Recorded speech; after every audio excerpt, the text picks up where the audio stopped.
বান্দরবানের ঘুমধুমের তুমব্রু সীমান্তের ওপারে মিয়ানমারের ভেতরে আবারও ব্যাপক গোলাগুলি হয়েছে। মধ্যরাতে সীমান্তের ওপার থেকে আসা গুলির শব্দে বাংলাদেশের মানুষের মধ্যে আতঙ্ক ছড়িয়ে পড়ে।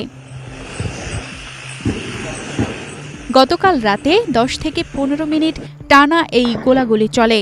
তবে এই ঘটনার কোনো প্রভাব বাংলাদেশ সীমান্তে পড়েনি। পরিস্থিতি নিবিড়ভাবে পর্যবেক্ষণ করা হচ্ছে এবং সীমান্তে সতর্ক প্রহরা জোরদার করা হয়েছে বলে জানিয়েছেন 34 বিজিবির অধিনায়ক। গতকাল রাতে আপনার আনুমানিক 15 মিনিটের মতো ওই পাশে আর কি মায়ানমারের ভিতরে, আমাদের দিকে না, মায়ানমারের ভিতরে প্রায় 40-45 রাউন্ডের মতো গুলি ওরা নিজেরা করছে। ওয়ালটন এখন দেশের সীমানা পেরিয়ে পৌঁছে গিয়েছে 50টিরও বেশি দেশে। ওয়ালটন, ঘরে ঘরে বিশ্বজুড়ে। আমরা যেটা ধারণা করছি ওরা আরাকান আর্মি এবং আসছে আর এসছে এদের মধ্যে কিছু গোলাগুলি হয়েছে আনুমানিক 300 মিটার ভিতরে বাংলাদেশ সীমান্ত থেকে।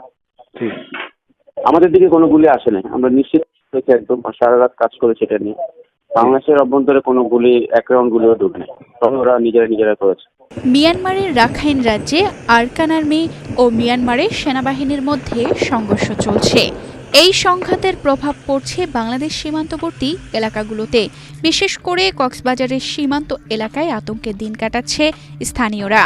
সীমান্তে পরিস্থিতি স্বাভাবিক রাখতে সতর্ক রয়েছে আইন শৃঙ্খলা বাহিনী। তানজিদা রহমান, ইনায়া, বাংলাদেশ প্রতিদিন।